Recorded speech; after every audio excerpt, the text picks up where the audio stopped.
Hey there folks, so in this video we're going to be looking at how we can finish off our editor utility widget and transform sections. We've already got location tools and rotation tools, so we're going to finish this off with some scale tools just to complete this section down here. So we're going to be looking for something that allows us to basically select a bunch of assets. We can see I've already made a selection here. I'm using a different one that's not the one that's over here because obviously we haven't added it in yet. But you can see I can scale things down. I can scale them down quite a lot by set amounts, or I can even reset them back. And we're going to do something like that. So it gives us a lot of options now for obviously scaling things up and down, and maybe even adding some random rotations, random scaling, random locations to bring some variation into the meshes we have in our scene. Okay then folks, so to start we're going to jump into our editor utility widget, our level tools demo. And we're going to go and find our section which is our transform tools that you can see here. You can see I've got some vertical boxes here. I've got the vertical box for location tools, another one for rotation tools. So let's just get started by adding in a new vertical box into the original transform tools vertical box. And let's give this a name. This one's going to be vbox underscore, and we'll go with scale tools to match what it actually is. Now, a couple of things we might want to take from the existing one. There's no reason why we shouldn't go and take these. So I'm going to go in here and I'm going to look at potentially the title. So we'll start by copying that rotation tools title, paste it in. And the first thing I might want to have a look at doing is this one here had in its vertical box, it had a padding of 15 at the top.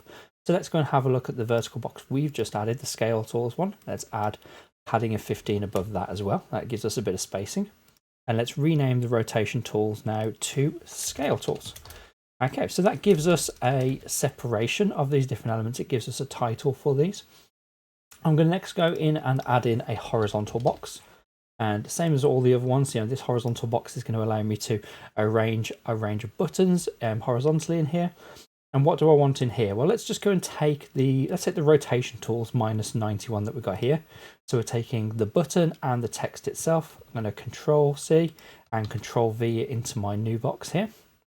And I'm actually going to go through and I'm going to take the first one. So I'm going to go with a subtracting 50% of scale, subtracting 10% of scale, resetting scale, adding 10% of scale, and then adding 50% of scale. So I need 5 boxes.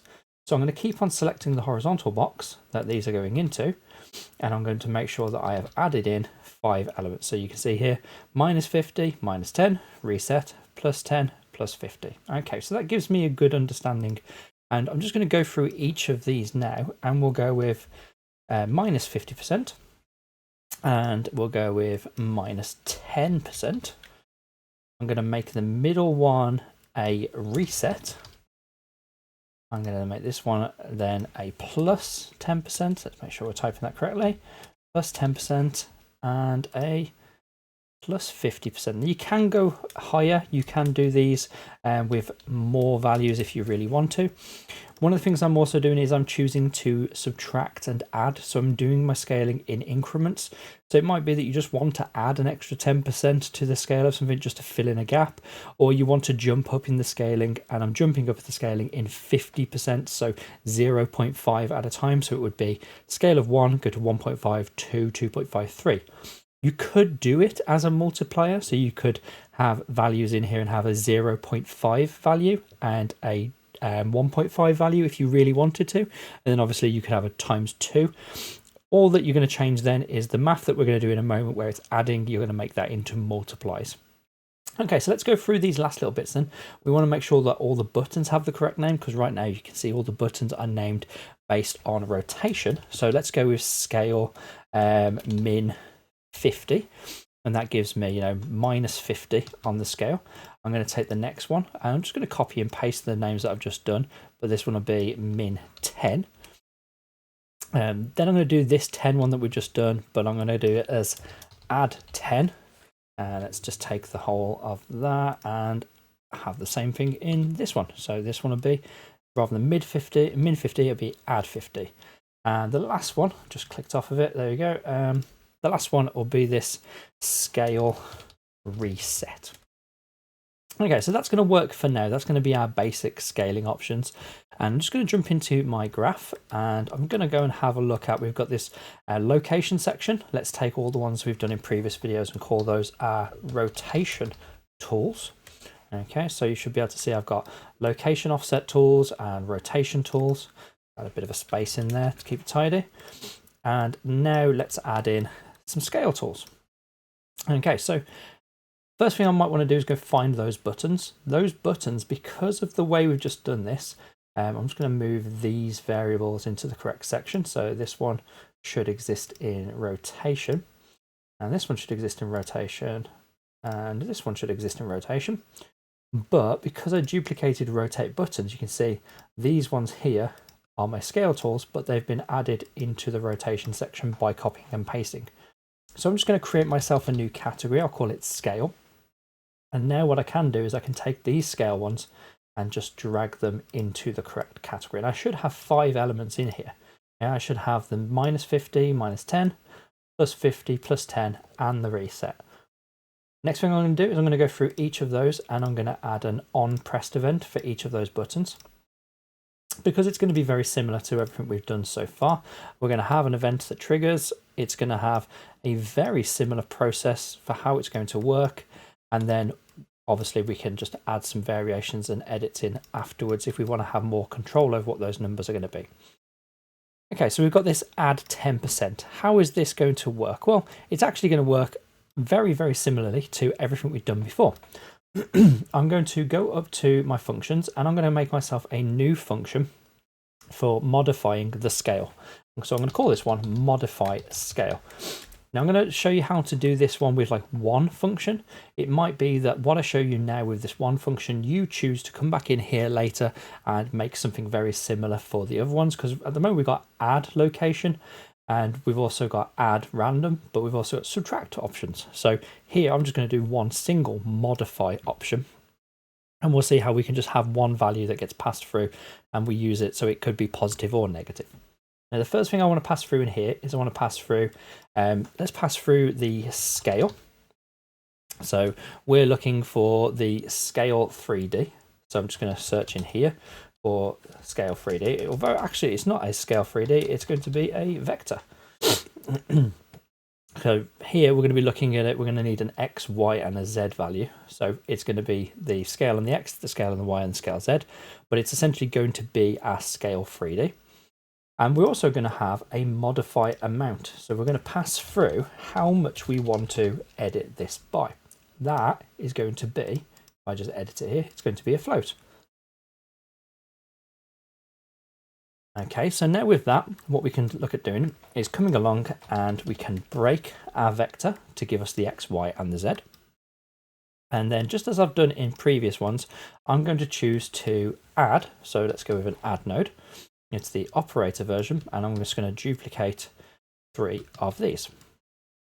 And I'm going to add to the X, add to the Y, and add to the Z. Now I'm keeping this example very simple, and I'm just going to have it as one set value, and it goes on to all of them, so it's a uniform scaler. If you would like to have it where you can scale on individual X, Ys, and Z, then you can follow the same process that we've done with all of the other ones here to allow us to control the X, Y, or Z separately and use that in a select float to make a decision. But I think you've got enough information now to be able to do this and make your own option for that. Okay, so I'm going to take each of these values and I'm going to make a new vector out of that. And then I'm going to modify this out. So I'm going to add a return node. And what we've done last time is we've selected the return node and added an output. If you ever want to quickly add an output to your return node, you can always take a value or a variable and drag it onto there. And you can see it add a pin to that node. And that'll add one with the same name and the same type as what you're dragging on. So this will be the new scale. I'm going to make this a pure function. So it comes in, it gets edited and then comes out. And if you look at this at the moment, you can see for all of these, I'm adding 0. Now that means obviously it's not going to change the scale at all. It's going to take the scale of X, add 0 and then save it back in. So what I would want to do is maybe put this modify amount into each one of these. You might find that actually that's a little bit untidy, having all those lines coming over. And for the purposes of what we've got here, it's not too far away from the input.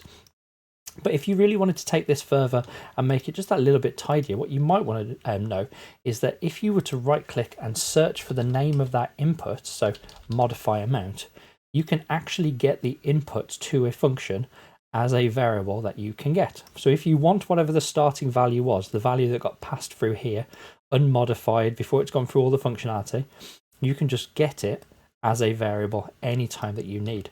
So this is the same as me having done something like this and plugged it into there. You can see obviously that's very untidy. So just doing it this way means that I've got a very tidy little blueprint. Okay, so let's compile that. That's going to be our modify scale. And we're going to jump back now to look at how we can actually use this. So the first thing we're going to need is the reference to our current selected actors. So I'm going to take this and let's just duplicate. We'll duplicate the whole thing in a moment. So we'll go with one of them and do a for each loop. I'll plug this in.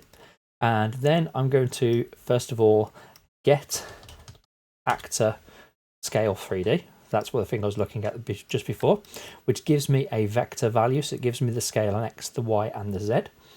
We'll drag in this modify scale. You can see that obviously it doesn't need to go through any events. It's a pure function there for us. And then we're going to take the array element, so the actual actor, the element that we're looking at, and we're going to choose to set actor scale 3D. So we're going to choose to set that scale back. Now, what's that scale going to be changed to? It's going to be whatever the new scale is that comes out of here. So I'm just going to take this and I'm going to duplicate a version for 50. I'm going to duplicate a version for 10. And I'm going to duplicate a version for minus 50 as well. There we go. So nice and easy, nice and quick. We've done one. And now all we need to do is just go through this modify amount and think, how does this actually work? Well, this add, if we're adding 10, we're adding 10%. So I'm adding 0.1 to the scale. If I'm adding 50%, I'm adding 0.5 to the scale. If I'm subtracting 10%, then I'm going to do 0.1. But I need to make sure this is a negative 0.1 because when I add a negative, I'm going to subtract. So that means that I can also put in here minus 0.5, and that will take away 50% of the scale.